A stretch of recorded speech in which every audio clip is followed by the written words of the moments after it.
नटनी बांस पर चढ़ के कला का प्रदर्शन करती है और उनको भाड़ भी कहते हैं। वो हर कुल में भाड़ होते हैं और हम तुम्हें पूछ ले तुम्हारे भाड़ कौन है तो शायद तुम बता नहीं पाओगे। भाड़ कंपलसरी होना चाहिए और पता भी होना चाहिए, लेकिन मुझे नहीं लगता है कि तुम सभी लोग बता दोगे और गांव के लोग बता देंगे तो मुझे पता नहीं है और बताना भी चाहिए। लेकिन यहाँ हम कथा करने आए हैं, इस परिवार में कोई नहीं बता पाएगा, ठीक है। और हरि की इच्छा से हम तुमसे गोत्र पूछे तो शायद तुम गोत्र भी नहीं बता पाओगे और गोत्र नहीं जानते तो तुम्हारी पूजा स्वीकार शायद भगवान भी नहीं कर पाएंगे भोले बाबा, क्योंकि भोले बाबा को भी विवाह हुआ तो 3 गोत्र पूछने पड़े, बताने पड़े। कान खोल के पूरा बैठा करो और समझा करो इस चीज को, ये तुम्हारे जीवन की बातें हैं। लेकिन उस नटनी से नीचे बैठने वालों ने कहा, क्या तुझे शर्म नहीं लगती नाचने में, कला करने में, अपना प्रदर्शन करने में? तो नटनी ने बड़े प्यार से कहा, क्या कहा? मुझे बहुत शर्म आती है लेकिन अपने बिरादरी की आती है, क्योंकि तू कपड़े ऐसे पहने हैं, नीचे बैठने वाले तेरे को निर्वस्त्र देख रहे हैं। केवल अपनी जाति की शर्म है मुझे और किसी की नहीं। अरे तुमने तो भैया जाओ की ना करी है, बड़े प्यार से देखिए, लेट करके वो चिंता ध्यान में आती है। इसलिए लोग सत्संग के लिए भागते हैं, इसलिए प्रवचनों के लिए भागते हैं। और वो प्रेम रस का, सत्संग का, कथा की भक्ति का जो रस है वो कहाँ से आता है मालूम है? ये जो 10वां दरवाजा है ना, कहाँ है? खोपड़ी के ऊपर, जिसको ब्रह्मरद्र कहते हैं, वो जल वहां से बूंद बूंद टपकता है, जो जवान की तालू के नीचे से होकर के तुम्हारे करीब जाता है। ये कोई बाजार की वस्तु नहीं है, ये गुरु कृपा से आनंद से आता है। तो इसीलिए सबसे पहले कोई काम कराओ। अगर जैसे पत्नी पतिव्रता होती है, साध्वी होती है, पति की सेवा करने वाली होती है, तो उनको ये नहीं सोचना चाहिए, गुरु की सेवा करने वाला जैसे शिष्य होता है तो गुरु ये कहे कि दिन के 12 बजे दीपक जला दो, तो शिष्य को ये नहीं कहना चाहिए कि मत कट गई कि अभी तो सूरज निकल रही है, अभी धूप निकल रही है। अगर किंतु परंतु किया तो सेवा विफल। इसी प्रकार से जब तुम्हारे यहाँ कोई कथा कहने आए तो उससे किंतु परंतु करना बंद कर दोगे तो सब कुछ प्राप्त हो जाएगा। है तुम्हारा मन तो हमने जान लिया, तुम्हारे मन की हम करना भी शुरू हो गए। इसका कारण चाहे तो भैया जो मान ले, 7-5 कसाई, थोड़े जन्म की कावशी आई, गांव में है जबरदस्ती, चाहे जो मान लो प्रेम है भगवान की कथा से, चाहे ये मान लो कि आपको हमने वर्ण किया है, ठाकुर जी की तुम पर कृपा है, तुम्हारे संग थोड़ा मेरा भी कल्याण हो जाएगा, चाहे ये मान लो कि तुमसे हमारा कोई पूर्व जन्म का रिश्ता है, चाहे ये मान लीजिए कि तुम्हारे भोजन जल पानी में, भोजन में हमारा कोई प्रारब्ध है, लेकिन किसी न किसी मोड़ से हमने आपको अपने अंतर मन में रखा है। ये हमारी इच्छा नहीं है, ये मेरे ठाकुर जी की इच्छा है, ये मेरे भोले बाबा की इच्छा है। तो कोई बात नहीं है, अब समय बहुत निकल गया और थोड़ा रह गया है, इसमें बदल जाओ, सारी चीजें दिल खोल करके हंसो, पूछो, कुछ नहीं आता है। समय सुबह है हमारे पास,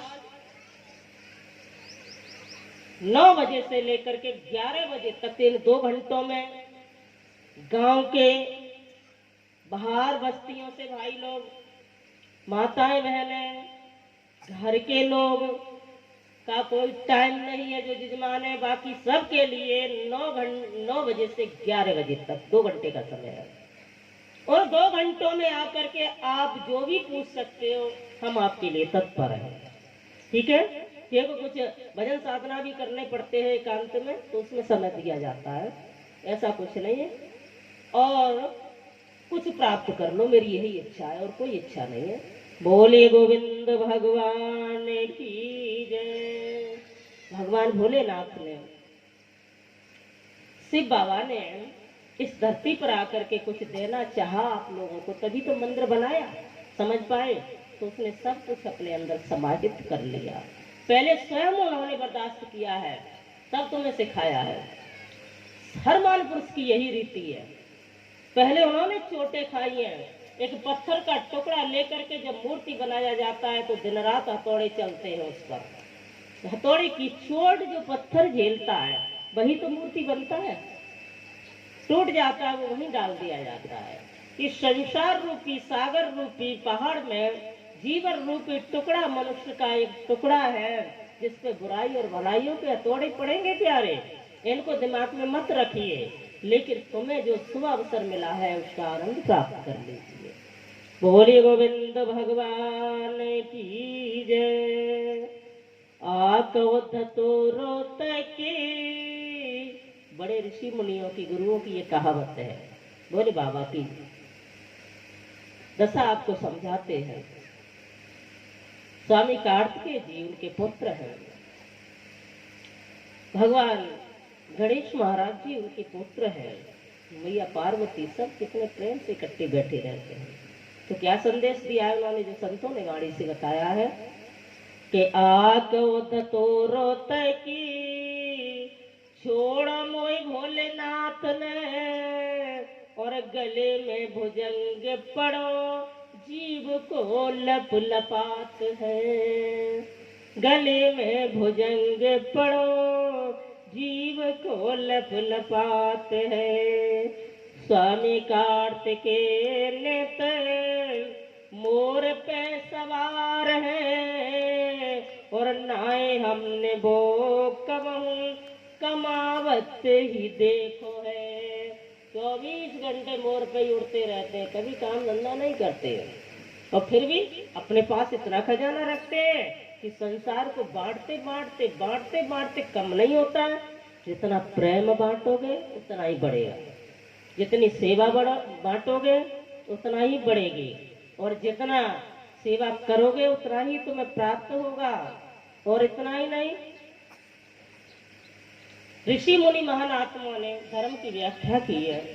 केवल दान, कलयुग में इसकी 3 चरण टूट चुके हैं, 4 चरण हैं धर्म के। 3 चरण टूट गए हैं, केवल 1 चरण बाकी है। उस पर चलना सीख लो इन 4-5 दिन के अंदर। कौन सा चरण बाकी बचा हुआ है कलयुग में? है कलयुग केवल नाम आधारा, और सो मेरे नर उतरे पारा। सो मेरे नर उतरे पारा। केवल दान की और नाम की महिमा है, और कोई महिमा नहीं है। मनुष्य सत्य बोलता नहीं, सत्य का चरण टूट गया। अगर किसी के डर की वजह से, कहने से, सुनने से, समझने से बोलता भी है, तो ज्यादा से ज्यादा 40%, 60% हम झूठ बोलते हैं, सोचते हैं। ये चरण धर्म का खत्म हो चुका है। कब? सतयुग में। और क्षमा, क्षमा किसी के हृदय में है नहीं। अगर हमने किसी को उल्टा सीधा गुस्से में कुछ कहा, या अधिकारवश कहा, या आपने कहा, तो सामने वाला चाहे बच्चा ही क्यों न हो, माता पिता कहते हैं शिक्षा की बात, बच्चे कहते हैं ठीक है ठीक है हम सब जानते हैं, तो सब जानते हैं। माता पिता कहते हैं बच्चे से कहाँ जा रहे हो, तो वो कहते हैं कहीं नहीं, ये काम से गया। बराबर के बच्चे इतने समझदार होते हैं, माता पिता का अस्तित्व ही भूल जाते हैं। आखिरकार मैया को बाबा को ही चुप रहना पड़ता है। तो ये संस्कार नहीं है, बच्चों को कोई भी बात है माता पिता को बतानी चाहिए, क्योंकि उसमें बड़ी विजय होती है। जैसे पांडवों की विजय हुई थी, मैया के आशीर्वाद से हुई थी। 100 कौरव मारे गए। इसलिए किसी से धोखा करो, भगवान से धोखा कर लेना मेरे जो नौजवान बच्चों, लेकिन माता से पिता से धोखा कभी मत करना, अन्यथा तुम्हें भी धोखा मिलेगा। और इतना ही नहीं, त्रेता युग में क्षमा का भी चरण टूट गया। और द्वापुर के आते आते जो लोगों के हृदय में दया थी, पात्रता थी, प्रेम था, वो भी खत्म हो गया। अब कलयुग में केवल दो यही चरण बचा है, दान का और धर्म का। तो तुम्हारे गांव में, तुम्हारे घर में ज्ञान गंगा बह रही है, यहाँ की बात नहीं कर रहे हम। जीवन में कहीं भी ऐसा अवसर आए, चढ़ बढ़ के भाग लेना चाहिए। यही तुम्हें उस धाम में ले जाएगा, कोई दूसरी चीज नहीं है। बोलिए गोविंद भगवान की जय। भगवान भोलेनाथ के, शंकर बाबा के कितने लिंग हैं? 12 लिंग हैं। कितने? 12 लिंग हैं। जागृत लिंग 12 हैं, बाकी तो हजारों लाखों में है। कहाँ कहाँ है मालूम है? मालूम है? कोई भी कार्य करने से पहले उनके बारे में विशेष जानकारी करिए। किसी को घर में बुलाने से पहले विशेष जानकारी करिए। अगर आपने हमारी ब्रज जाकर के कथा बुक की होती, ज्यादातर लोग जाके ही बुक करते हैं, नारियल, सुंदर चावल, पान फूल देकर के बुकिंग करने जाते हैं, एक दूल्हा के घर जैसे जाते हैं। लेकिन कोई बात नहीं, बहुत दूर पड़ता है तो फोन पे अच्छे से बात करना चाहिए। कोई बात नहीं है, ये भी नहीं हुआ तो यहाँ आ गए, ये बहुत बड़ा प्रारब्ध है, तो उनकी बात में सम्मिलित होना चाहिए। ये कोई बहुत बड़ी बात है। वृंदावन के लोग कभी तुमसे नहीं झगड़ेंगे, ब्रजवासी तुमसे कभी नहीं झगड़ेंगे, चाहे तुम कितना भी परेशान कर लो अपने घर में। लेकिन एक बात में बहुत जल्दी झगड़ जाएंगे। क्या? अगर ये कह दिया जाए उनसे कि वृंदावन छोड़ दो, हमारे यहाँ रहने लगो, हम तुम्हें 50 एकड़ जमीन देते हैं, 1 मिनट में ठुकरा देंगे, क्योंकि हमारे लाला से हमने बात तुम्हारे सामने सुनाने के लिए पूछा था। कोई काम धंधे की बात चल रही थी तो हमारे पंडित जी ने क्या कहा, जो तुम्हारे सामने बैठे हुए बाजा पर, ये स्वयं में कथावाचक भी है, क्या कहा कि मुझे तो कोई कबाड़े की दुकान खुलवा दे, लेकिन ब्रज से दूर ना करे, क्योंकि ब्रज की एक अपनी सुगंध है। ब्रज में रहना बहुत बड़ी बात है। ब्रज की सुगंध हमेशा शीतल करती है, और वहीं की कथा तुम्हें जब इतनी प्रिय लगती है तो वहां रहना कितना अद्भुत होगा, क्योंकि वो भगवान का निजी घर है। जैसे मनुष्य का शरीर, इसमें मन और आत्मा है, ऐसे ही मेरे गोविंद की शरीर है वो मथुरा नगरी है, आत्मा है वो वृंदावन है, और वो उनका मन है जो वृंदावन है, और आत्मा है श्री गिरिराज जी महाराज है। तो उस परमात्मा का निजी घर है, वहां के कड़कड़ में परमात्मा विराजा हुआ है। तो ये बड़े सौभाग्य से, और इसी ये 12 लिंग ऐसे ही भगवान भोलेनाथ के। पहला सोमनाथ में 12 जगह भगवान के शिवलिंग है जागृत। सोमनाथ में जो चंद्रमा को साथ दिया था दक्ष प्रजापति ने, उनकी 27 कन्याओं का वर्ण हुआ था, चंद्रमा के साथ में विवाह हुआ था। एक ही बेटी को प्रेम करते रोहिणी को, तो दक्ष प्रजापति से शिकायत की तो उन्होंने चंद्रमा को कोढ़ी होने का, क्षय रोग होने का श्राप दे दिया अपने दामाद को। और उस समय शापित होकर के चंद्रमा बड़े दुखी भये और सौराष्ट्र में जाकर के तपस्या करने लगे। वहां जाकर के सौराष्ट्र में उन्होंने ध्यान किया है भगवान भोलेनाथ का, तब प्रसन्न होकर के सोमनाथ जी के स्वरूप में भगवान प्रकट हो गए और उनको दर्शन दे करके उनको शीतलता प्रदान की है। बोलिए सोमनाथ भगवान की जय। दूसरा मल्लिकार्जुन, भगवान भोलेनाथ का सुंदर नाम है मल्लिकार्जुन। स्वामी कार्तिकेय जी ने नाराज होकर के एक बार मैया से और बाबा से घर का परित्याग किया, सैलम पर्वत पर जाकर के रहने लगे।